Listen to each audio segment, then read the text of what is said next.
Trigonometry equation वो दिक्कत, उसमें से बहुत ही इंपॉर्टेंट पढ़ने जा रहे हैं हम लोग प्रिंसिपल सॉल्यूशन। कौन सा सॉल्यूशन? प्रिंसिपल। एग्जाम के लिए बहुत इंपॉर्टेंट है और ऑब्जेक्टिव भी पूछा जाता है इससे रिलेटेड। आइए देखिए प्रिंसिपल सॉल्यूशन, ध्यान दीजिएगा। देखो ये जानने से पहले सबसे पहले आपको हल्का सा क्वाड्रेंट एक बार रिवीजन करना होगा। x और ये x y y ध्यान देना। इसको हम लोग फर्स्ट क्वाड्रेंट बोलते हैं 0 to 90 डिग्री। इसको कौन सा क्वाड्रेंट? और ये थर्ड और ये फोर्थ। क्लियर? इसका रूल बताया गया ऑल स्टूडेंट्स टू कॉलेज, बहुत सारा रूल था उस दिन पढ़ाया गया। इस घर में आता सिर्फ थीटा और ये पाई माइनस थीटा और ये पाई प्लस थीटा और ये 2 पाई माइनस थीटा। अब बोलो बस थीटा क्या है? Where theta less than 90 degree. Clear? याद रखिएगा लेस देन 90 डिग्री, ये याद रखना है। जैसे क्वाड्रेंट के अनुसार हम लोग इस एंगल को लेंगे। क्लियर? आइए देखिए इसको हम एग्जांपल दे रहे हैं। इवैल्यूएट तो आराम से समझना। जैसे सबसे पहले ले रहे हैं sin x is equal to 1/2। sin x is equal to 1/2। अब ये आपको याद रखना है कि sin 1/2 जो प्लस है कि माइनस है? पहले प्लस है माइनस? प्लस। तो sin प्लस किस क्वाड्रेंट में होता है जरा बताओ? फर्स्ट क्वाड्रेंट और सेकंड।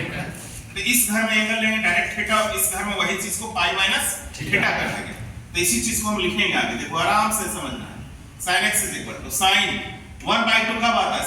थीटा मतलब 0 to 90 के बीच में 30 डिग्री, तो हम लिखेंगे sin π/6। फिर कब आता है? यही चीज को सेकंड क्वाड्रेंट में ले लेंगे तो लिखेंगे sin π - π/6। sin π माइनस थीटा ये फार्मूला भी होता है sin थीटा।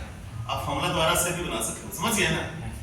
अब यहां देखो ये sin x is equal to sin ये π/6 रहेगा और इसको सॉल्व करो तो हो जाएगा sin 5π/6। अब ये दोनों तरफ sin cancel, x is equal to π/6 और ये 5π/6 आंसर हो गया। किसी को दिक्कत है? दूसरा एग्जांपल फिर से देखिए। मान लो 10x is equal to 1।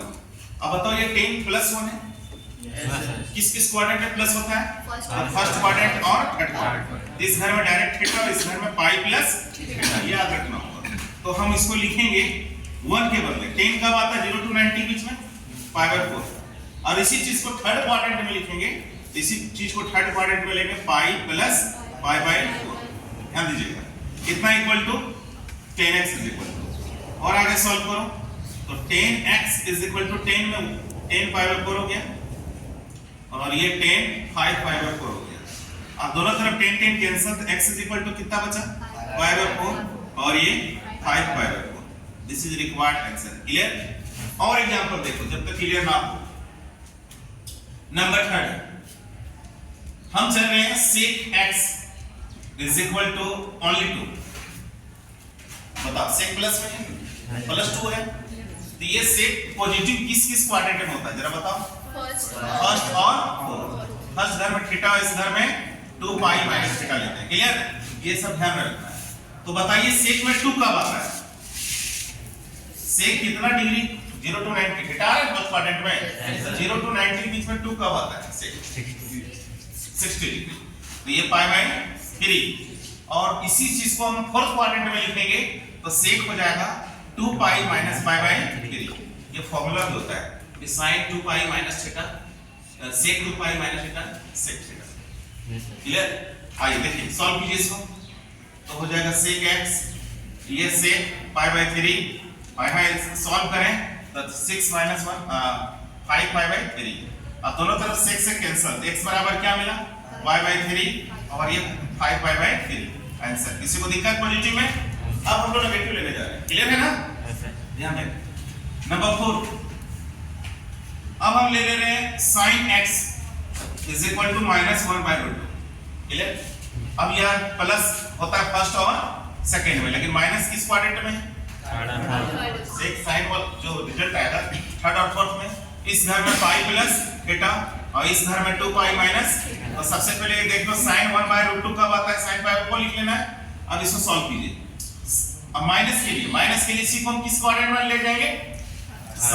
Pi plus theta, theta मतलब कौन, पाई बाय 4, और फिर बगल में साइन बोलो 2 पाई माइनस पाई बाय 4। देख रहे हो ना सब लोग। अब यहाँ सॉल्व करें, sin x is equal to sine, solve करें 5 पाई बाय 4 और यहाँ सॉल्व करें, कितना हो जाएगा बोलो 7 पाई बाय 4। अब दोनों तरफ sin sin कैंसिल, कितना होगा 5 पाई बाय 4 और ये 7 pi by 4। This is required answer. Any problem? फिर लीजिए आप, हम ले रहे हैं cot x is equal to minus root 3 ले रहे हैं। क्लियर? अब ये बताओ, ये माइनस है तो cot प्लस किस क्वाड्रेंट में होता है, फर्स्ट और थर्ड। ये माइनस है तो माइनस हमको किस क्वाड्रेंट में दिखेगा, सेकंड जाने के लिए पाई माइनस थीटा और फोर्थ जाने के लिए 2 पाई माइनस थीटा लेना होगा। तो सबसे पहले काम करो, ये माइनस में तो रूट 3 कब आता है, 5/6 के बदले। अब इसी माइनस को के कारण से ये cot का वैल्यू किस क्वाड्रेंट में चल जाएगा, सेकंड और फोर्थ। तो इतना इक्वल टू हम लिखेंगे cot पाई माइनस 5/6, क्योंकि cot pi minus theta minus cot theta formula हो गया। तो माइनस cot थीटा बराबर आप फॉर्मूला द्वारा ये डायरेक्ट लिख सकते हो। फिर यही चीज को माइनस cot थीटा बराबर एक और लिख सकते हो 2 pi minus 5/6, cot 2 pi minus theta minus cot theta, ये फॉर्मूला होता है। अगर ये वाला पसंद ना हो तो आप डायरेक्ट फॉर्मूला द्वारा भी बदल सकते हो। क्लियर? और आगे ध्यान दें, ये cot x is equal to लिखेंगे cot, सॉल्व करें 5 पाई बाय 6 और फिर इसको भी सॉल्व करें 12 और 11 पाई बाय 6। अब दोनों तरफ cot cot cancel, x is equal to 5 pi by 6 और ये 11 पाई बाय 6। ये प्रिंसिपल सॉल्यूशन हो गया। कोई दिक्कत?